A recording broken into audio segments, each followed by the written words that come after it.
Académico del Grupo de Cirugía de la Universidad del Rosario. El día de hoy tenemos la charla de trauma y trombosis venosa profunda. El día de hoy nos acompaña el doctor Juan Guillermo Barrera Carvajal, médico especialista en cirugía general, subespecialista en cirugía vascular periférica y angiología. Actualmente es el jefe del servicio de cirugía vascular y endovascular de la Fundación Cardio Infantil, miembro adjunto del Comité de Ética en Investigación Clínica de la Fundación Cardio Infantil y instructor asistente por méritos académicos de la Universidad del Rosario.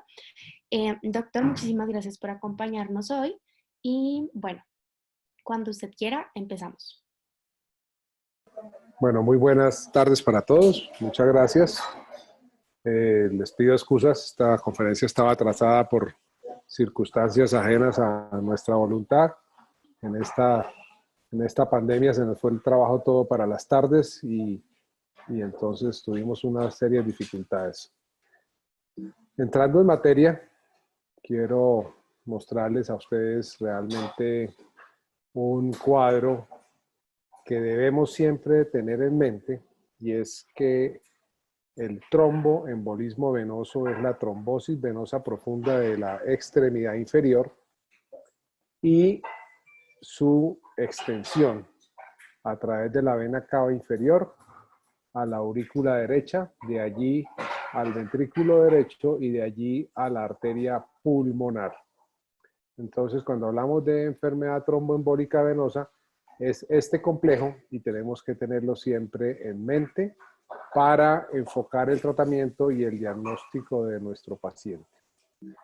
Cuando hablamos de trombosis, pues ya sabemos que el evento inicial es la estasis sanguínea, que es el flujo lento de la sangre dentro del sistema venoso, especialmente de miembros inferiores. Tenemos casos descritos en miembros superiores y embolización al pulmón, pero definitivamente no es tan frecuente como el bajo flujo en las venas de miembros inferiores, donde la primera lesión después de deshidratación, reposo permanente, es la acumulación de coágulos, especialmente en las valvas. Las válvulas venosas, que son un repliegue del endotelio de la íntima de la vena, hacen unas válvulas conniventes. Si estamos anatómicamente ubicados, aquí está la cabeza del paciente y aquí están los miembros inferiores. En el momento que la sangre tiende a bajar hacia los miembros inferiores por la gravedad, estas válvulas coaptan y al coaptar detienen el flujo venoso. Por eso cuando uno está de pie, no toda su sangre ni se le hinchan las piernas. Sucede porque las válvulas contienen el contenido venoso en la porción superior. Tenemos varios sitios de contingencia venosa en las válvulas a nivel de las ilíacas, luego las femorales, luego las popliteas. O sea, tenemos un sistema valvular en todo el sistema venoso que hace que nuestra circulación sea de sistema venoso superficial hacia el profundo y del profundo en forma ascendente. Entonces, definitivamente, la formación del coágulo a este nivel está asociado a los mecanismos de reposo, estasis venosa, y desencadenamos inmediatamente la formación de un coágulo venoso. Definitivamente, dependiendo de la ubicación de este trombo, tendremos una extensión proximal del trombo y una extensión distal del trombo. Los trombos que ocluyen completamente la vena son menos embolígenos que los trombos que están suboclusivos, que permiten que se adhieran más porciones de coagulación y se fragmenten y migren en porción cefálica hacia la vena cava superior y posteriormente a la arteria pulmonar. Entonces, este es un ejemplo de un trombo en cola de cometa, que son los que más fácilmente se embolizan a la arteria pulmonar. ¿Cuánto tiempo necesitamos para que se forme un coágulo de estos? Pues puede ser cuestión de horas. Tan es así que un paciente que permanece en nuestro servicio más de 24 horas debe estar anticoagulado profilácticamente. Si está contraindicada la anticoagulación, nuestro paciente debe recibir algún tipo de tratamiento, ya sean medias de compresión o sistemas de compresión neumática intermitente, que los usamos especialmente en pacientes con trauma neurológico, cráneoencefálico, que sería el grupo que tiene una contraindicación relativa para la anticoagulación. Esto es tal vez lo más importante, más el esquema que tenemos que tener presente de que el trombo migra hacia la arteria pulmonar. Muy importante en cuanto a la anatomía, hay una denominación que ha desaparecido que es la vena femoral superficial, que acompaña a la arteria femoral superficial, porque esta denominación confundía. Cuando uno hace un reporte de dúplex confirmando el diagnóstico de una trombosis de la vena superficial o de la vena proximal a la poplitea, se confundía con el sistema superficial. Hoy hablamos de la vena femoral y de la arteria femoral, que hacen parte del sistema venoso profundo. La gran vena safena mayor y la gran vena safena menor, que son la safena interna y la safena externa, hacen parte del sistema superficial. Todo lo que esté por debajo de la fascia superficial es sistema venoso profundo, ya sean las ramas perforantes, las venas femorales, las venas tibiales y la vena poplitea. Entonces, tanto la vena femoral, antiguamente denominada vena femoral superficial, y la vena femoral profunda, que viene del muslo y de los músculos, hacen parte del sistema venoso profundo. Eso es muy importante que lo tengamos claro y asumir que todo lo que esté por debajo de la fascia, o sea, la vena safena interna y externa, están en la parte superficial de la fascia superficial, en el tejido subcutáneo y piel. Eso es sistema superficial. Si algo sucede allí, hablamos de una flebitis superficial o tromboflebitis superficial. Todo lo que esté por debajo de la fascia es sistema venoso profundo y asumimos que tiene una trombosis venosa del sistema profundo. Muy importante, las causas más frecuentes de trombosis venosa profunda están debidamente identificadas. La inmovilización posterior a una intervención quirúrgica, como estamos hablando del trauma, el trauma produce inmovilidad del paciente y la inmovilidad después de 24 horas amerita que hayamos definido ya un esquema de anticoagulación al paciente. Siempre que estamos frente a un paciente que puede ser sometido a una intervención quirúrgica, está la dualidad de si podemos anticoagular o no. En la conferencia pasada, que hablábamos de la trombosis por luxación posterior de rodilla, mencionamos que la heparina fraccionada, la heparina normal sódica, la podemos utilizar en estos pacientes y tiene un antídoto 100% efectivo, que es la protamina. Además, una hora después de suspendida la heparina podemos intervenir a nuestro paciente. Claro, idealmente es 4 a 6 horas, pero si tuviéramos que llevarlo a una cirugía ortopédica, a una cirugía de tejidos blandos, a una laparotomía, a una toracotomía, podríamos suspender la heparina sódica. Claro, cuando vamos a hablar de heparinas de bajo peso molecular, enoxaparina, dalteparina, fraxiparina, estos anticoagulantes no tienen antídoto 100% efectivo y estos anticoagulantes pueden tener entre 5 a 6 días de efecto residual. Entonces es muy importante que los pacientes que sospechemos y que pensemos después de una fractura, de un trauma, de una lesión mayor, de un politraumatismo, clasificarlos en estos 3 tipos: el paciente de bajo riesgo, el paciente de riesgo moderado y el paciente de alto riesgo. ¿Qué es un paciente de alto riesgo? Empecemos por lo más grave. Personas mayores de 40 años. Mira, aquí están todos los pacientes que sufren trauma en nuestro país. Son pacientes en edad activa que tienen obviamente actividad permanente en nuestras ciudades. Pacientes que son programados para cirugía ortopédica de las extremidades inferiores. Pacientes que van a ser llevados a cirugía por cáncer, de más de 30 minutos de duración esta cirugía, que tienen un problema de coagulación o múltiples factores de riesgo para TBP. El riesgo de que desarrolle una trombosis venosa profunda o un tromboembolismo pulmonar si no le hacemos una profilaxis anticoagulante es del 10 al 20%. Entonces es muy importante que sepamos que estos pacientes de alto riesgo son la mayoría de los pacientes que atendemos en los servicios de urgencias. Miren un dato muy importante. Fuimos exitosos en la profilaxis de todos los pacientes quirúrgicos. Ortopedia fue un grupo de especialistas que predominó con los estudios de investigación de todos los anticoagulantes posibles. Hoy solamente las heparinas de baja masa molecular, sino también los anticoagulantes orales tienen un énfasis importante en los pacientes de ortopedia. Y resulta que después de revisar todas las guías del Chest of Physician y de revisar lo que sucedía en nuestros hospitales, imagínense que los pacientes de medicina interna, que no eran ni de trauma ni de cirugía, eran los pacientes que siempre se nos olvidó hacerle profilaxis antitromboembólica.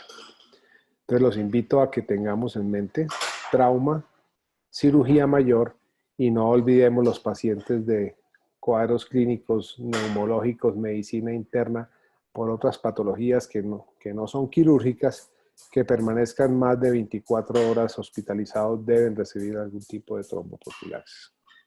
Si vamos a mirar los pacientes de riesgo moderado, son los pacientes mayores de 40 años, que son pacientes jóvenes también, con uno o más factores de riesgo, que requieren anestesia para un procedimiento de más de 30 minutos y el riesgo de que desarrollen trombosis venosa profunda si no hacemos una profilaxis es del 2 al 10%. Y fíjense que pueden morir de un tromboembolismo fatal de 1 a 7 por cada 1000 pacientes. Creo que esta es la gráfica más importante de esta conferencia. Y los de bajo riesgo, personas menores de 40 años, o sea, estamos hablando de jóvenes sin factores de riesgo, que requieren anestesia para una fractura, para un tratamiento odontológico, que están programados para una cirugía menor abdominal o torácica, y el riesgo de que este grupo de pacientes menores desarrolle una trombosis venosa profunda sin haber hecho profilaxis es del 1%. Y el riesgo de tromboembolismo fatal es del 1%, del 1 por cada 10.000 expuestos. Entonces yo creo que si nos podemos llevar esto para la casa, hemos cumplido ya el objetivo de nuestra conferencia. Trauma. Los pacientes con historia de trauma, con una anoxia quirúrgica, ortopédica, trauma mayor, daño de la médula espinal, lesiones de... Fíjense que hace 8 días tuvimos todos los lesionados que asaltaron los CAIs y que sufrieron semejante atropello contra la Policía Nacional. Todos esos pacientes entran en este grupo, pacientes con trauma mayor, heridas por arma de fuego, pacientes con heridas, tuvimos un paciente con lesión medular por herida por arma de fuego. Todos estos pacientes tienen un alto riesgo de eventos tromboembólicos, ya sea trombosis venosa profunda o la tromboembolía pulmonar. Hay riesgo aumentado en cirugía mayor, especialmente pacientes que sometemos fractura de pelvis o fractura de fémur, cirugía del abdomen, cirugía de cadera o cirugía de rodilla, fractura de rodilla, heridas por arma de fuego de miembros inferiores. Factores de riesgo atribuibles al trauma o al procedimiento quirúrgico, debemos definir efectivamente que este paciente puede desarrollar una trombosis venosa profunda y debemos codificar el paciente como tal.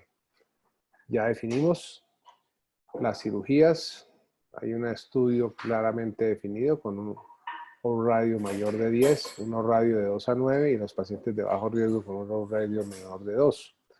Miremos para los de mayor riesgo, fractura de cadera, fractura de pierna, prótesis de cadera o rodilla, cirugía mayor hasta 3 meses, siendo máximo a las 2 semanas y un trauma mayor o una lesión medular.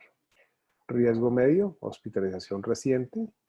Fíjate que las neoplasias a veces se nos olvidan, los pacientes con rhabdomiosarcomas, con leiomiosarcomas, a veces pacientes con un lipoma de una extremidad que es grande, sometido a cirugía. Cirugía de la próstata, de mama, de hígado, cirugía gástrica, de páncreas. Uno que se nos olvida muchísimo es la presencia de catéteres venosos centrales, pacientes que han sido recientemente implantados marcapasos. Acuérdense que requiere abordaje de la vena subclavia para hacer el implante del marcapasos, pacientes con insuficiencia cardíaca congestiva, secuelas neurológicas y parálisis que limitan en la movilidad de nuestro paciente. Y los de riesgo bajo son los pacientes que llevan en reposo o en cama más de 3 días. La mayoría de los pacientes que operamos de cirugías menores, un ejemplo, por ejemplo, la cirugía de las varices, que es una cirugía que permite la movilidad inmediata, pero hablemos de cirugía de rodilla, hablemos de cirugía de alus valgus, de los juanetes, pacientes de viajes de más de 6 horas, es bastante frecuente en nuestra región, pacientes que deben desplazarse a la capital, a Bogotá, de trayectos de más de 6 horas, mayores de 65 años, los obesos, pacientes con varices, embarazo y puerperio. Siempre debemos pensar entonces que el paciente tiene una trombosis venosa profunda, paciente que tuvo un trauma. ¿Debemos o no buscar esta lesión oculta? Fíjense que se han hecho estudios grandes y digamos entre el 0.8 y 3.6%. ¿Cuáles son las lesiones ocultas? Pues una trombosis venosa profunda es una complicación importante, una cirugía ortopédica, de cirugía de pie y tobillo, de cirugía ortopédica mayor, rodilla y cadera. Se deben abordar todos los factores de riesgo. Si el paciente no tiene posibilidades de ser anticoagulado, recomendamos hacer un enfoque multimodal. Esto es profilaxis mecánica con compresión neumática intermitente. Debemos movilizar tempranamente a nuestros pacientes, pacientes que operamos del corazón, que operamos de la aorta. Todos pacientes los sentamos al día siguiente, a las 24 horas los hacemos caminar. Siempre este uso de quimioprofilaxis es el uso de las heparinas profilácticas a dosis profilácticas. Heparinas de bajo peso molecular son las que menos tienen complicaciones hemorrágicas, pero recuerden que si son preoperatorios o transoperatorios tenemos limitaciones para su uso. Especialmente si el paciente va a ser sometido a una cirugía y va a ser sometido a un procedimiento de anestesia locorregional, raquimedular o peridural, pues el uso de las heparinas limita que podamos dar un tipo de estas anestesias por el riesgo de hemorragia. Definitivamente tenemos que reducir la tasa de trombosis venosa profunda en nuestros pacientes y obviamente la tasa de embolía pulmonar.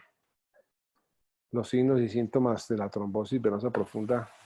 El problema de nuestros pacientes acostados y en reposo es que el edema no se desencadena. El paciente en reposo absoluto no desarrolla edema de la extremidad. El paciente que está deambulando, pues nos presenta rápidamente edema de la pierna, edema de la muslo y de la pantorrilla.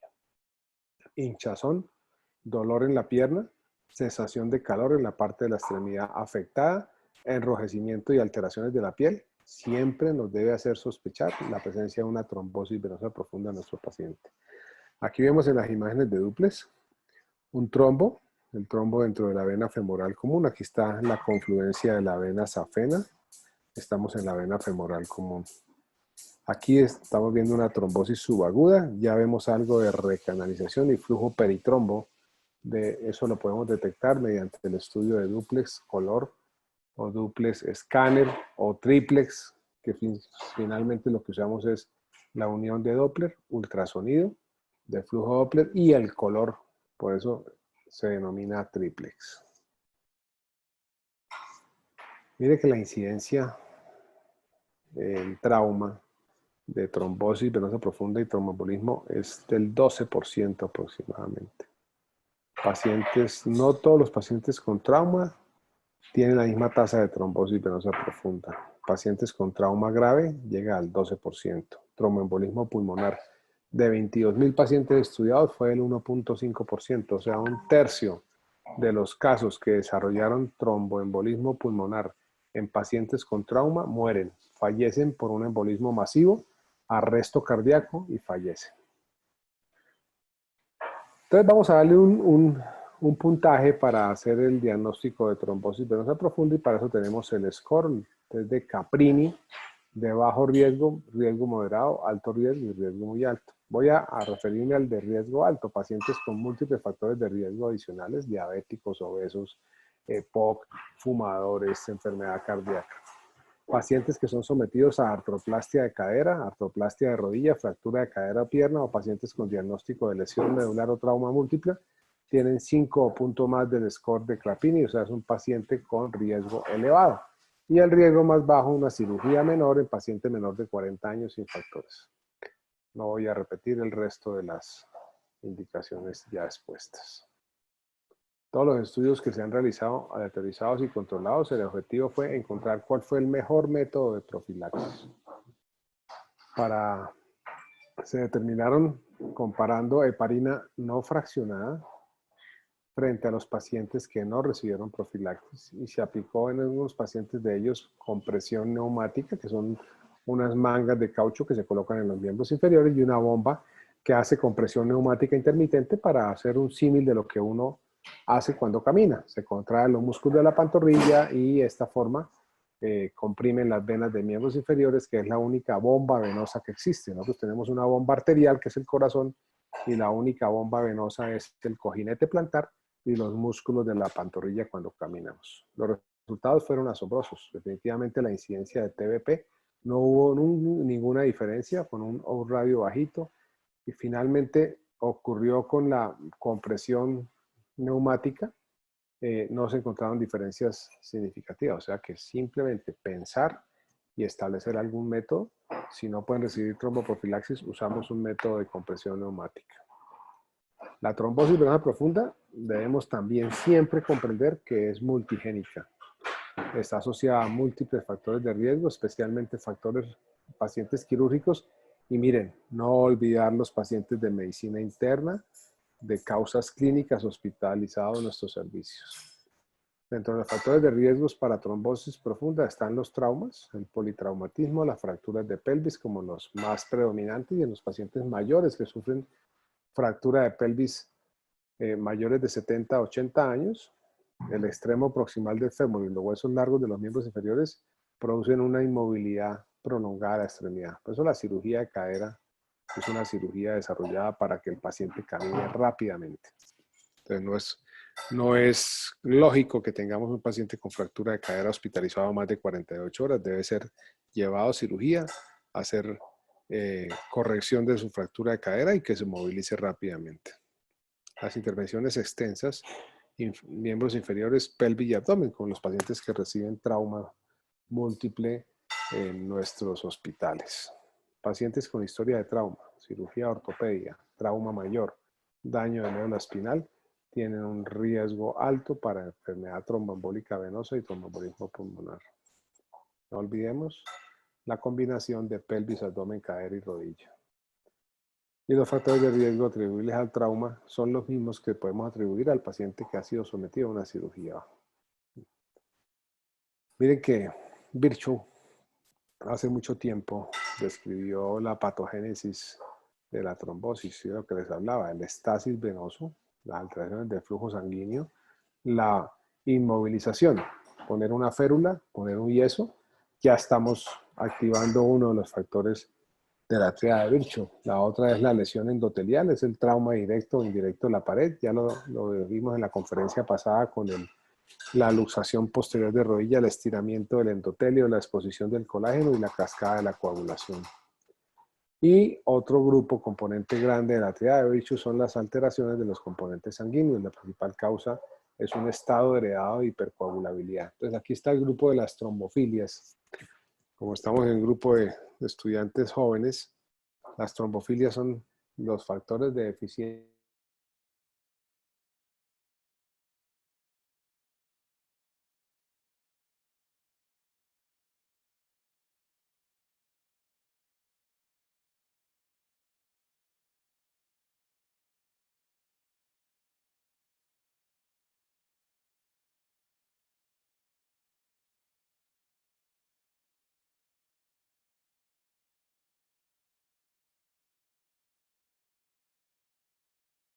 básicamente el origen de nuestras trombosis venosas.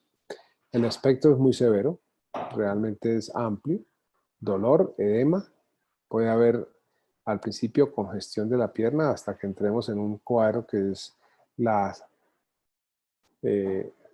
alba dolens y la cerúlea dolens, que son secundarias a la trombosis venosa profunda, que lleven a ocasionar a isquemia por compromiso capilar por obstrucción. Y el calor, que a veces puede distraer en un posoperatorio pensando que está asociado a enfermedad infecciosa, como las lesiones de tipo obstructivo. El signo de Homans, que es un signo clínico, simplemente dolor a la palpación de las pantorrillas y la porción posterior del miembro inferior, es sugestivo, ¿sí? Puede estar o no asociado a diagnóstico de trombosis, pero si tuviéramos este signo, si elevamos la extremidad inferior y esta no disminuye su congestión, también estamos hablando de una sospecha de trombosis, lo mismo que la extensión o la flexión del pie con dolor referido y inmediatamente retiro por dolor de la extremidad, se llama el signo de Prats. La presencia de fobia en una extremidad, siempre cuando tenemos compromiso unilateral, podemos estar cercanos clínicamente a un diagnóstico del 70% de los pacientes. Entonces, fíjense que lo debemos sospechar en nuestros servicios de urgencias, la edad, la inmovilización, cirugía ortopédica y establecemos la escala de Wells. Esto es importante porque a veces, no, hasta que no esté el duplex no voy. No, el duplex lo que nos va a hacer, por eso no es un procedimiento de emergencia, ni el Doppler ni el duplex es un estudio de emergencia. Es simplemente para confirmar el diagnóstico clínico. Entonces, si tenemos signos clínicos, Homans, Prats, edema, eritema, dolor de una extremidad, ya estamos con un 70% del diagnóstico. Usamos la escala de Wells. Entonces, si tenemos un cáncer activo, tenemos parálisis, paresia reciente, vamos sumando. Si tenemos 2 o más puntos de estos, tenemos una alta posibilidad de trombosis. Si hay un solo punto, pues la probabilidad es muy baja. Y esto, entonces, lo asociamos con un estudio no invasivo como es el duplex y él nos va a confirmar. Pero cuando tenemos positiva la escala de Wells, el diagnóstico clínico, debemos anticoagular el paciente de forma inmediata. Probablemente no vamos a iniciar con warfarina, pero sí podemos usar anticoagulantes, ya sea la heparina de bajo peso molecular o la heparina sódica o fraccionada. De inmediato, ante la sospecha, empezamos la anticoagulación. Después, comprobamos el diagnóstico usando un método de diagnóstico no invasivo. Vuelvo y recalco. Siempre que pensemos en trombosis venosa profunda, estamos hablando de los dos componentes, la trombosis venosa profunda de los miembros inferiores y el embolismo a la arteria pulmonar. Y cuando hablamos de trombosis venosa profunda en la extremidad inferior, debemos clasificar en dos, una más grave, otra menos grave. La más grave es la trombosis venosa profunda proximal, o sea, la que involucra las venas femorales, la poplitea y especialmente las venas ilíacas. Estas son los que más frecuentemente producen trombos, embolismos pulmonares masivos, porque botan coágulos de un tamaño superior que pueden ocluir la arteria pulmonar. Y las trombosis venosas profundas distales, por debajo de la poplitea, las venas tibiales, las venas musculares, nos va a salir un reporte en el duplex que dice venas gastronemias, venas sóleas, venas perforantes. Son todas, por debajo de la fascia, son todas trombosis venosa profunda. Lo que pasa es que es menos grave. ¿Qué tiene importancia esta clasificación? Uno clasifica para algo, simplemente para la conducta. Un paciente que tiene una trombosis proximal, femoral, poplitea ilíaca, no se puede dar de alta, debe estar anticoagulado intrahospitalariamente hasta que logremos niveles de anticoagulación. Si vamos a dar manejo ambulatorio, podemos hacerlo con heparinas de bajo peso molecular. Y esta trombosis mínimo debe recibir 6 meses de anticoagulación. Si tenemos una trombosis distal, poplitea, de la rodilla, venas musculares, este puede ser sometido a una anticoagulación de 3 meses y este paciente se puede iniciar manejo ambulatorio. Simplemente se puede enviar a su casa con anticoagulación, pero todas estas femorales ilíacas requieren reposo absoluto, elevación del miembro inferior y hasta que no tengamos niveles confiables de anticoagulación, no podemos darle egreso. Fíjense los hallazgos clínicos. A veces en el paciente hospitalizado no se presenta esto. O sea que no hay, esta tampoco tiene correlación si la trombosis es aquí o la trombosis es iliofemoral. Edema unilateral, dolor. A veces podemos tener compromisos superficiales, unas varices trombosadas, pero recuerde que las varices se comunican el sistema superficial con el profundo y puede ser cabeza en una trombosis venosa profunda haberse originado en una trombosis superficial. El signo de Homans, que es el dolor a la palpación, el signo de Prats, que es dolor a la movilidad del cuello del pie. Si tenemos 1 metro en la mano, una diferencia mayor de 2 centímetros a nivel de la pantorrilla y del tobillo, nos sugiere la presencia de trombosis. Eritema y dilatación de venas superficiales es causante de trombosis y tenemos un diagnóstico clínico muy cercano a tener la certeza del 100%. Cáncer activo, parálisis, reposo en cama, inflamación localizada, edema de cadera, asintomático a 10 centímetros debajo de la tuberosidad tibial, edema mayor en la pierna, diagnóstico alternativo de la probabilidad igual de TBP. Esta es la escala de Wells para el diagnóstico clínico. Si tenemos 0 o menos es baja la posibilidad, de 1 a 2 es moderada y más de 3 de estos es alta. Después de que tenemos una determinada probabilidad con los criterios de Wells, de baja o de alta probabilidad, debemos una de las dos cosas. Si tenemos una baja, podemos hacer un dímero D. Si el paciente no está, como estamos hablando de trauma y cirugía mayor, el dímero D pierde su valor. Entonces nos debemos limitar al uso de la ecografía del dúplex color venoso. Si en la ecografía, acuérdense que ya hemos iniciado anticoagulación, estoy simplemente confirmando mi diagnóstico. Si es positivo, establezco el tratamiento definitivo. Si es negativo y persiste la sospecha y el paciente no tiene ni cirugía ni tiene trauma, puedo hacer un dímero D. Si es negativo, se excluye por completo la trombosis. Si es positivo, debemos repetir la ecografía. Entonces, siempre que tenemos sospecha, debemos repetir el dúplex así salga negativo. El dímero D es el producto de degradación de la fibrina. Tiene alto valor predictivo negativo, 99%. El valor es limitado cuando hay alta probabilidad clínica. O sea, si el diagnóstico clínico me sale, lo puede hacer el portero del hospital, pues no tiene ningún valor. Y es anormal cuando tiene más de 500 nanogramos por mililitro. La ecografía venosa tiene una sensibilidad en el paciente sintomático del 80 al 96% y de especificidad muy alta. Eso es lo más importante de este estudio. Tal vez es el gol estándar para el diagnóstico de la trombosis venosa profunda. En el paciente asintomático se cae la sensibilidad, pero la especificidad permanece siendo alta. Entonces recuerden, no vamos a hacer un dúplex en el diagnóstico inicial. Diagnóstico inicial, sospecha, escala de Wells, clínica, anticoagulación. Y al día siguiente, en horarios normales, establecemos la confirmación. ¿Cuáles son los criterios al dúplex? Es muy sencillo, simplemente la falta de compresión. La que no se deja comprimir es la arteria, que tiene fuerza pulsátil. La vena siempre se deja comprimir. Si a un examen con ultrasonido, con ecografía, no se deja comprimir la vena, este es el factor más importante para el diagnóstico de trombosis. Ya después con el color y con el Doppler miramos que no hay flujo, hay ausencia de respuesta a la respiración o a la inspiración profunda, o sea, la maniobra de Valsalva, no hay cambios en el flujo. Y la otra es el diagnóstico de la imagen intraluminal compatible con un trombo. Y con eso hacemos el diagnóstico con sensibilidades cercanas al 90%. Hay un esquema abreviado, o sea, simplemente hacemos compresión sobre la femoral y sobre la poplitea. Y con eso, si no comprime, ya tenemos el diagnóstico y establecemos la anticoagulación. Este es el ejemplo. Siempre que comprimimos, aquí está un esquema que se denomina Mickey Mouse. Esta es la cabeza de Mickey Mouse, las dos orejas. Si comprimo, esta es la vena femoral común, esta es la arteria femoral común y esta es la safena. Debemos comprimir. Si comprime, no hay trombos. Si no comprime y no se deja comprimir, estamos frente a una trombosis venosa profunda proximal de la ilíaca vena femoral. Aquí está el ejemplo. Esta es la vena femoral, Mickey Mouse, cabeza, la safena y la arteria femoral. Esta no deja comprimir.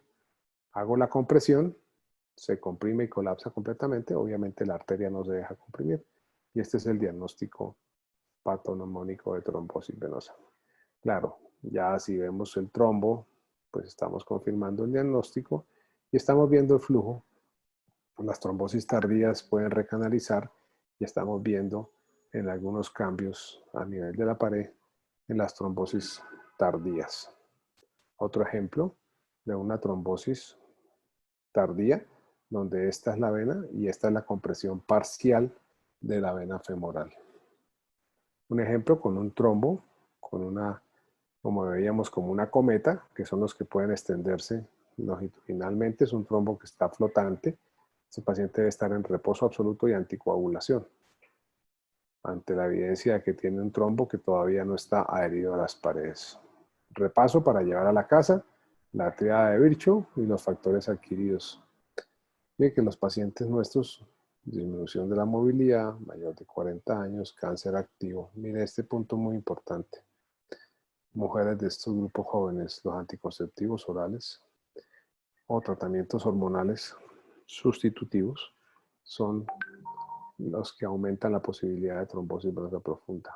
Partos, puerperios, alteraciones como la policitemia vera, la obesidad y la síndrome de anticuerpos antifosfolípidos dentro de las hipercoagulabilidades o trombofilias.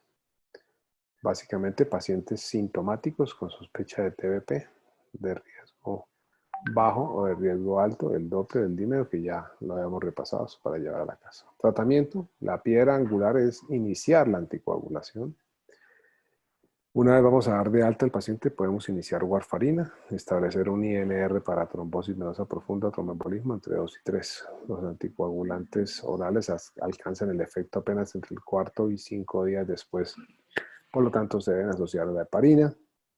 Heparinas de bajo peso molecular, todas: dalteparina, enoxaparina, fraxiparina, y la no fraccionada o la heparina sódica.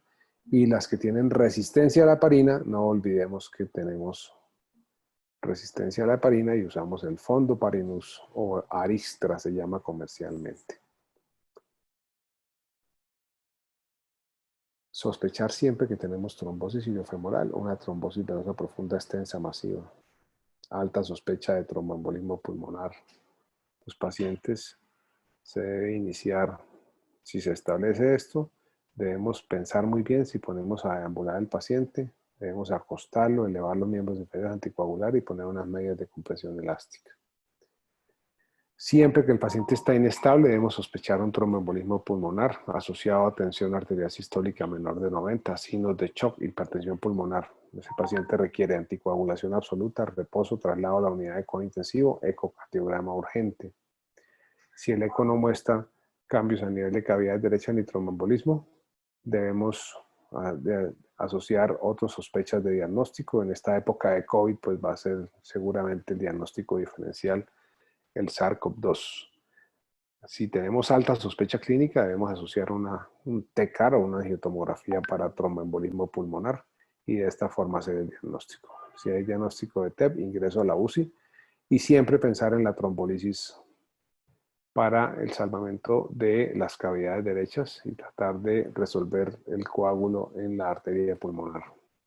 Si el paciente está estable, entonces debemos siempre determinar si tenemos imágenes radiológicas, si el paciente tenía enfermedad cardiovascular previa, hacer una angiotomografía, confirmar el diagnóstico y cuando tenemos alta sospecha de tromboembolismo pulmonar iniciamos la anticoagulación. Pues la idea de hacer un dúplex es confirmar el foco que pueden ser los miembros inferiores. Aquí para repasar las dosis de las heparinas. Entonces tenemos, digamos, en nuestro país, tenemos dalteparina, que es el Fragmin. Es una dosis equivalente a 5.000 unidades con una dosis de 80 miligramos que tenemos en la enoxaparina. Aquí está la dosis de enoxaparina y la fraxiparina. Estos son los 3 medicamentos más frecuentemente disponibles en nuestros hospitales. La dosis profiláctica para cirugía ortopédica, digamos para la dalteparina, 5.000 unidades cada 24 horas. Para el Clexane o la enoxaparina o el Clenox, 30 miligramos cada 12 horas o 40 miligramos cada 24 horas. Para cirugía de prótesis de cadera y rodillas, cirugía general de moderado a alto riesgo, las dosis se mantienen iguales. Patología no quirúrgica, los pacientes con cuadro clínico de medicina interna, neumología. Y aquí están las presentaciones de nuestras, que debemos tenerlas a la mano. Siempre para tratamiento de la trombosis venosa profunda, después de que usamos la heparina, iniciamos la warfarina para su manejo ambulatorio. El INR debe estar en 2.5. Recordar que para la warfarina tenemos un antídoto que es la vitamina K. Siempre tenemos que tener mínimo un rango terapéutico de 2 en el INR, mientras que tenemos niveles con la warfarina, vamos a mantener la anticoagulación con heparina. El tratamiento depende del nivel, ya lo hemos hablado. Paciente con una trombosis por debajo de rodilla 3 meses, pacientes con tromboembolismo pulmonar o con trombosis iliofemoral de 6 a 12 meses hasta que tengamos el diagnóstico etiológico. Siempre que tengamos un paciente con cáncer, la anticoagulación es indefinida. La única forma de suspender la anticoagulación en un paciente con cáncer que desarrolló trombosis es tener remisión de su neoplasia o de su cáncer. Aquí hay un esquema muy claro para la duración de tratamiento de la trombosis. Siempre debemos tener en cuenta que el paciente puede hacer una retrombosis sobre un terreno previamente trombosado. Aquí está el ejemplo del tratamiento. Paciente que tiene un primer episodio y trombosis venosa profunda con un riesgo que es reversible, son solamente 3 meses de anticoagulación. Un primer episodio con una TBP que es idiopática, 3 meses. Cuando tenemos pacientes con episodios recurrentes, o sea, tuvo una trombosis previa y debutó con una nueva trombosis, la anticoagulación debe ser indefinida hasta que hagamos los estudios de coagulación, que son los estudios de hipercoagulabilidad. Un primer episodio con un TEP y factores de riesgo reversibles, 3 meses. Si tenemos un primer episodio de TEP en pacientes con una TBP idiopática, 6 meses. Y si tenemos episodios de tromboembolismo pulmonar recurrente, la anticoagulación es indefinida. Aquí para mostrarles que el trombo puede estar ubicado en la ilíaca, con método iliofemoral. Uno puede hacer muchos tratamientos de trombolisis de estos segmentos iliofemorales, que hace parte de otro capítulo. Siempre debemos sospechar en un paciente mayor que debuta con una trombosis que tenemos que sospechar la presencia de una neoplasia. Y lo más grave de eso es que el paciente debe ser estudiado para descartar neoplasia asociada hasta por 2 años después de detectada la primera evidencia de trombosis. Los pacientes más frecuentemente asociados a la enfermedad tromboembólica es el cáncer de páncreas, pulmón, estómago, próstata y mama. Entonces, para no olvidar que la neoplasia es uno de los factores también frecuentes en nuestro medio. ¿A cuáles pacientes debo hacer el estudio de trombofilia? O sea, paciente que tiene trombosis y debo pensar en hacer un estudio de hipercoagulabilidad hereditaria. Paciente que tiene un primer episodio que no provoca TEP, menor de 40 años el paciente, siempre debemos considerar una trombofilia hereditaria. Claro, aquí está muchas de las mujeres menores de edad que tienen el uso de anticonceptivos y retrasos hormonales. ¿Cuál es el más frecuente? El síndrome de antifosfolípidos, el déficit de proteína C, proteína S y antitrombina 3.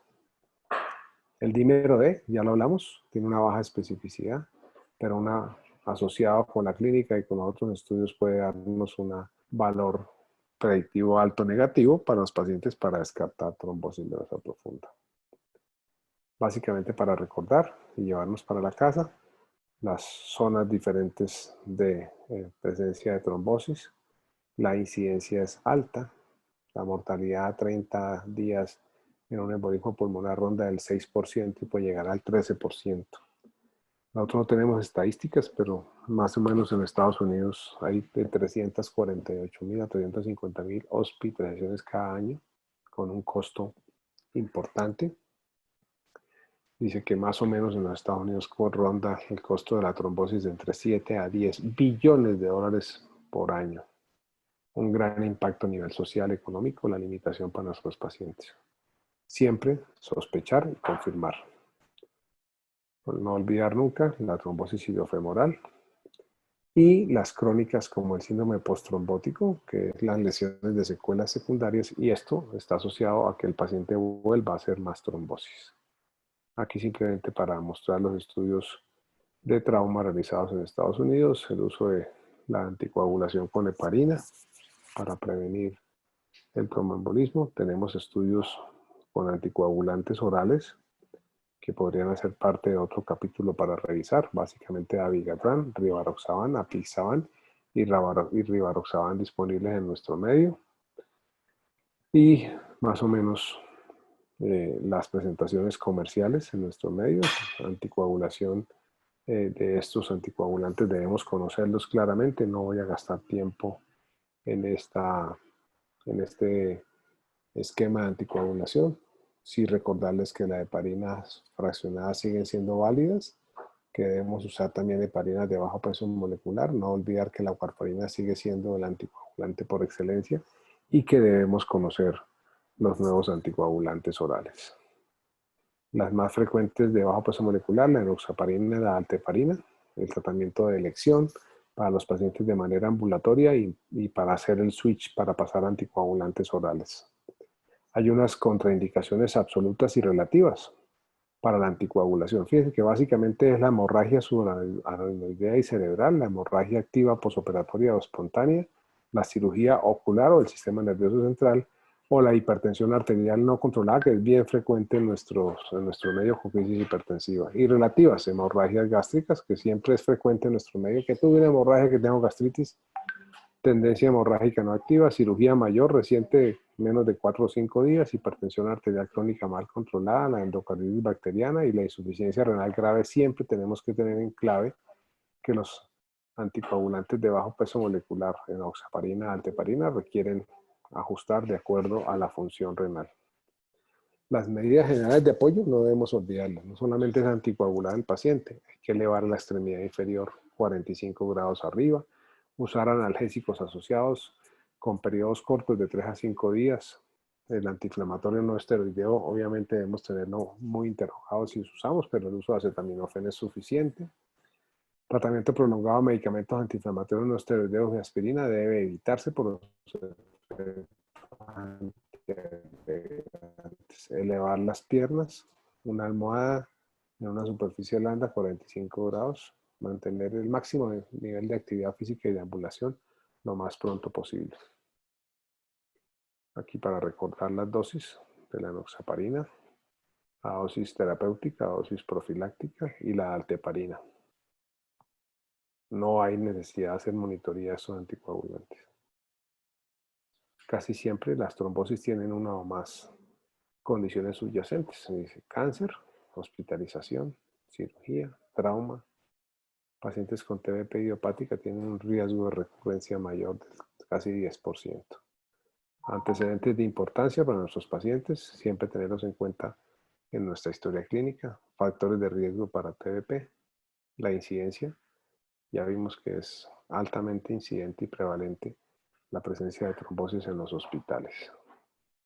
Los factores más frecuentes de trombofilia, de hipercoagulidad, mutación del factor 5 de Leiden, mutación gen de la protombina, de la proteína C, proteína S, tal vez la más frecuente en nuestro medio sea la proteína C y la titrombina 3. Y unas muy raras como la difibroginemia.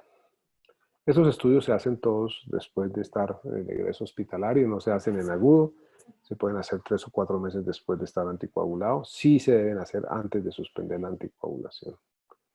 Y no olvidar que el 70% de las trombosis venosa profunda no dan signos clínicos. Entonces, la sospecha y la alta sospecha son importantes.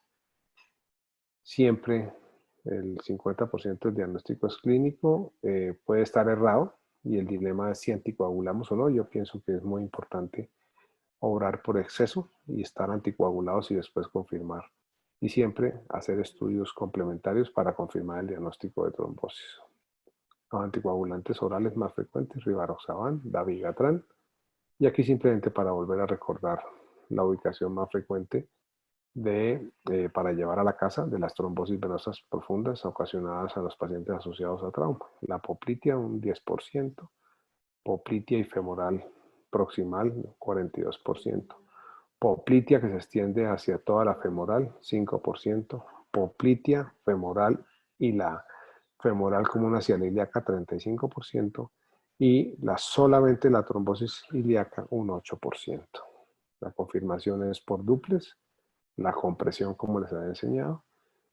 Síntomas severos, factores de riesgo, control siempre de anticoagulación. No anticoagular sin trombo, si no existe trombo no hay necesidad de anticoagular. Anticoagular si hay extensión de las venas distales. Pacientes con alto riesgo de sangrado, debemos hacer a esos pacientes sí que se benefician de confirmar el diagnóstico tempranamente con método de diagnóstico no invasivo como el duplex. La TBP distal se diagnostica siempre, acuérdense, terapia anticoagulante 3 meses, básicamente de las venas popliteas o de las venas tibiales.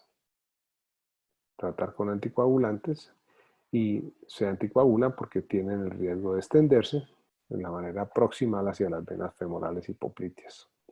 ¿Cuánto tratamiento para una vena distal? 3 meses. Igual, heparina fraccionada, heparina de bajo peso molecular, la warfarina, que están los diferentes anticoagulantes a dosis. Los anticoagulistas de la vitamina K, que es para el uso de la warfarina. Siempre debemos pensar que se puede prevenir una trombosis venosa profunda. Y efectivamente, nunca olvidar a nuestros pacientes con inmovilización prolongada, recomendar siempre mover las piernas, movilización, hacer ejercicios. Y lo más importante, la movilización rápida del paciente, ponerlo a caminar. Mire que los pacientes que tenemos en vuelos prolongados de avión, a veces se nos olvida, duración de vuelo más de 4 horas, para de caminar, hacer paseos frecuentes dentro del avión, hacer, sobre todo los pacientes de posoperatorios que damos de alta que deben viajar, pacientes deben tomar líquidos, deben movilizarse. Pacientes que han tenido fracturas óseas, intervención quirúrgica reciente con inmovilización prolongada, que hayan tenido trombosis profunda previa sin causa aparente, que tengan un cáncer activo, debe ser indicativo de heparina para irse de viaje. Debemos tener siempre presente que debe ser profiláctica la anticoagulación y en algunos casos hasta el uso de filtros de vena cava cuando el paciente debe ser sometido a un vuelo largo después de una intervención o una hospitalización prolongada. Con eso era la revisión que tenía para ustedes hoy. No olvidar el trauma y la trombosis venosa profunda. Muchas gracias. Espero muchas preguntas. Doctor, muchísimas gracias a usted por ser tan claro. Ya estamos revisando las preguntas. Entonces, en un momentico vamos a proceder a las preguntas.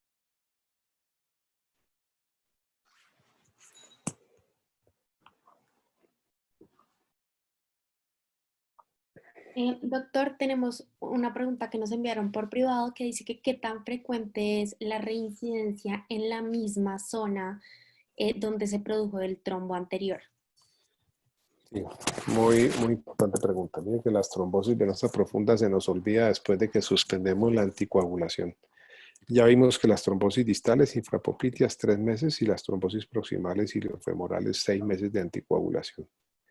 Para esos pacientes que tuvieron trombosis, yo les hago siempre un ejemplo, que una vena que sufre una trombosis queda como el empedrado de Villa de Leyva y debe ser una vena normal como el pavimento de una autopista. Entonces, después de que esto sufre una trombosis y queda como un empedrado como las calles de Villa de Leyva, pues fácilmente con un reposo, con estar sentado en la parte laboral, puede desencadenar una retrombosis. Entonces, nunca olvidemos que los pacientes nuestros, una vez suspendida la anticoagulación, después de una trombosis, deben recibir soporte elástico, usar medidas antiembólicas, medidas de compresión mediana, 15 a 20 milímetros de mercurio, y deben usarlas de por vida. Quien tuvo una trombosis debe viajar, por ejemplo, en un avión con las medias puestas después de haber suspendido la anticoagulación. Un odontólogo que trabaja todo el día sentado debe usar medias si tuvo una trombosis. Entonces, la recurrencia es cercana al 18 o 20% sobre un terreno previamente trombosado. Entonces, una vez terminamos el tiempo de anticoagulación, debe mantener el soporte elástico y la compresión elástica de miembros inferiores de manera permanente. A veces, si la trombosis fue iliofemoral o tiene un síndrome postrombótico severo con edema, debe usar media pantalón, pantimedia permanentemente. Listo, doctor, muchas gracias. También pregunta que cuál es la complicación más grave de no tratar de manera adecuada una trombosis venosa. La complicación más grave, primero, el síndrome postrombótico. O sea, uno tiene que favorecer la anticoagulación para que no progrese proximalmente la trombosis. Segundo, evitar que la trombosis se vaya al pulmón, y la complicación más grave es el tromboembolismo pulmonar, que puede ser masivo y ocasionar arresto cardíaco cercano del 8% de los pacientes y hasta el 10% de mortalidad. Estos pacientes requieren manejo de cuidado intensivo y las secuelas son dramáticas. Entonces, no anticoagular a un paciente, lo estamos sometiendo a un riesgo alto. Siempre que pensemos en trombosis venosa profunda, estamos pensando en tromboembolismo pulmonar. La anticoagulación no diluye los trombos, lo que hace es que evita que el trombo se crezca, que el trombo migre y que el trombo se pulverice y se vaya a forma proximal. La dilución del trombo la hace nuestro sistema fibrinolítico natural y eso es individual. Hay pacientes que resuelven de una manera 100% sin secuelas y otros que solamente tenemos que esperarnos como un año después de una trombosis para saber qué tipo de secuelas quedan en su extremidad inferior. Listo, doctor, muchas gracias. ¿Y en ningún caso se utiliza terapia fibrinolítica? Sí, la fibrinolisis es una indicación para los pacientes que hacen tromboembolismo pulmonar, a arteria pulmonar. Usamos también fibrinolisis en los pacientes que tienen trombosis iliofemoral y cava. Son estudios específicos y debe ser definido por el cirujano vascular o el intervencionista. Lamentablemente, tenemos una limitación hoy por INVIMA para el uso de fibrinolíticos en trombosis venosa o arterial superficial. Únicamente está autorizada la fibrinolisis con RTPA en los pacientes con intervención neurológica y para el tromboembolismo pulmonar de la arteria pulmonar. Entonces hoy tenemos una limitación grande porque Beringer, que es el que tiene la RTPA disponible para trombolisis, no registró ni INVIMA, trombosis venosa profunda, ni trombosis arterial periférica. Listo, doctor, muchísimas gracias. Yo creo que esas serían todas las preguntas por hoy. Muchas gracias por acompañarnos hoy, por la charla y pues esperamos poder seguir contando con usted. Siempre un placer. Muchas gracias a ustedes por su atención y nos veremos la próxima vez. Muchas gracias. Muchísimas gracias y muchísimas gracias a todos los asistentes.